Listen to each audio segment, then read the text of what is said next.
Assalamualaikum warahmatullahi wabarakatuh. Selamat pagi, salam sejahtera untuk kita semuanya. Apa kabar teman-teman? Selamat berjumpa di channel saya, Nahma22. Jangan lupa untuk like, share, and subscribe. Baiklah teman-teman, dalam video kali ini kita akan lanjutkan bahasan terkait dengan fase perkembangan bimbingan karir. Pada dasarnya, bimbingan karir itu adalah salah satu motivasi diri yang ada dalam diri setiap individu dengan inovasi dan keragaman perkembangan yang berbeda-beda. Ada beberapa hal yang harus kita perhatikan terkait dengan pola perkembangan karir. Karir itu lebih kepada aspek perkembangan masa depan. Karir itu memiliki berbagai macam pilihan seperti adanya pemilihan jurusan, kemudian memilih perguruan tinggi, memilih pekerjaan, kemudian jenjang karir dan kehidupan masa depannya, seperti memilih pasangan hidup dan lain sebagainya. Perspektif bimbingan karir memiliki berbagai macam pandangan, baik dari teori Holland atau teori modeling atau teori Donald. Ya.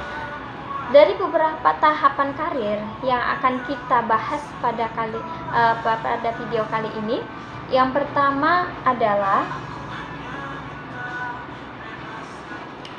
bagaimana teman-teman memandang karir itu sebagai tujuan awal. Ya. Yang utama adalah perencanaan. Setiap kegiatan yang diawali dengan satu konsep perencanaan dasar dapat dilakukan secara bertahap dengan kontinuitas yang rutin sehingga akan dapat mencapai suatu tujuan. Ya, disitulah tujuan dari karir itu dapat berkembang, dapat stage, ya, hanya jalan di tempat atau bahkan terjadi kemunduran.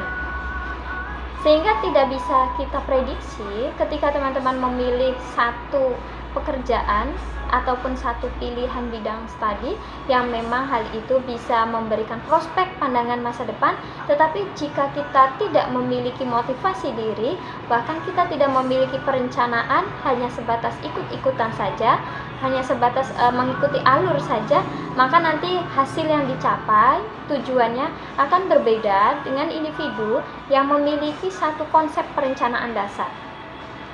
Perencanaan yang sudah teman-teman buat di awal sebelum memulai jenjang karir ke tingkat yang lebih tinggi, kita sudah menyiapkan diri baik secara mentalitas, kemudian secara finansial juga, ya, bahkan secara kesadaran diri. Karena setiap orang itu punya tingkat kesadaran yang bervariatif. Adakala ketika dia sudah mulai beranjak karir, ya, mulai menitik karir ke atas, baru muncul tingkat kedewasaannya atau kesadarannya, atau bahkan setiap kali melakukan perubahan dalam hidupnya belum ada kesadaran yang muncul, maka karir yang didapatkan adalah tidak stabil, ya, bahkan tidak mencapai target apa yang dia inginkan. Untuk membahas perkembangan karir yang kita hadapi di dunia era metaverse ini sangat bervariatif sekali.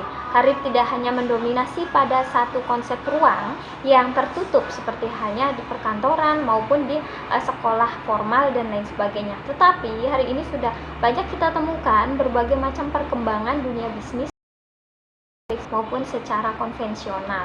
Inilah yang dapat memberikan wawasan dan pengetahuan bagi teman-teman untuk lebih meningkatkan leaflet, kemudian website, dan bahkan informasi-informasi jenjang karir melalui career day, melalui melalui iklan, ya, iklan yang secara virtual, dan bahkan teman-teman juga bisa melakukan suatu pendekatan karir yang memang lebih unik, yaitu modeling.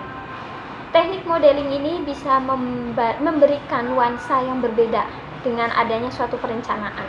Perencanaan yang tertulis pada satu mekanisme yang akan direncanakan pada lembaran, ya, lembaran kertas kosong, ya. Misalkan di sini teman-teman sudah menyediakan satu konsep dasar, ya.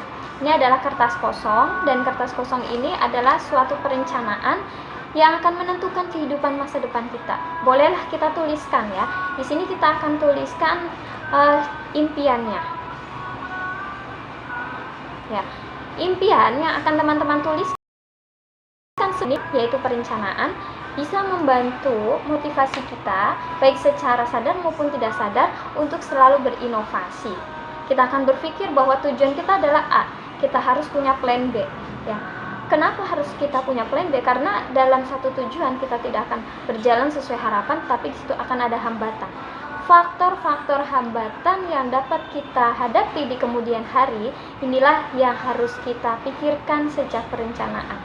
Memang pada konsepnya kita tidak bisa memberikan satu jawaban di awal, sukses atau tidak suatu karir tersebut, tetapi kita akan belajar bagaimana perkembangan proses melalui adanya teknik modeling, melalui pendekatan teori Holland, ya, bahkan teori Donald juga, ya, sehingga kita punya wacana yang lebih baik lagi.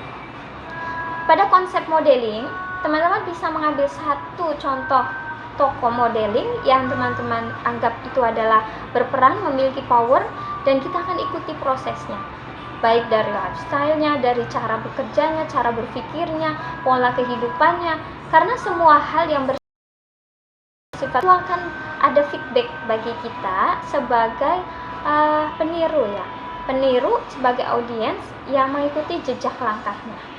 Jadi teman-teman di sini nggak usah khawatir jika belum memiliki suatu perencanaan karir yang lebih matang, tetapi teman-teman juga memiliki satu konsep dasar keilmuan, yaitu teknik modeling.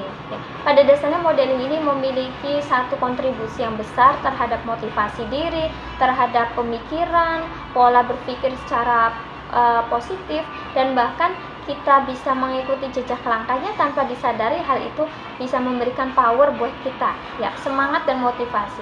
Tanpa ada motivasi intrinsik maupun ekstrinsik yang ada di lingkungan sekitar kita, karir kita tidak bisa berkembang dengan baik. Maka dengan adanya perkembangan pola dan perspektif karir yang ada di hari ini adalah sebagai tantangan kehidupan kita di masa depan. Tantangan kita bukan teman-teman yang ada di sekitar kita, tetapi faktor pendukung dan penghambat adalah tantangan untuk melangkah di masa depan. Sehingga pertentangan antara diri dan konsep berpikir yang harus kita mulai bangun kembali. Tidak semua orang bisa sadar bahwa hari ini dia sedang belajar maupun bekerja, bahkan dia pun hanya mengikuti arus dalam satu kehidupan. Maka disinilah konsistensi kita sebagai pembelajar, sebagai individu yang mau memperbaiki, yang mau dievaluasi, yang mau mengetahui suatu proses dari hasil.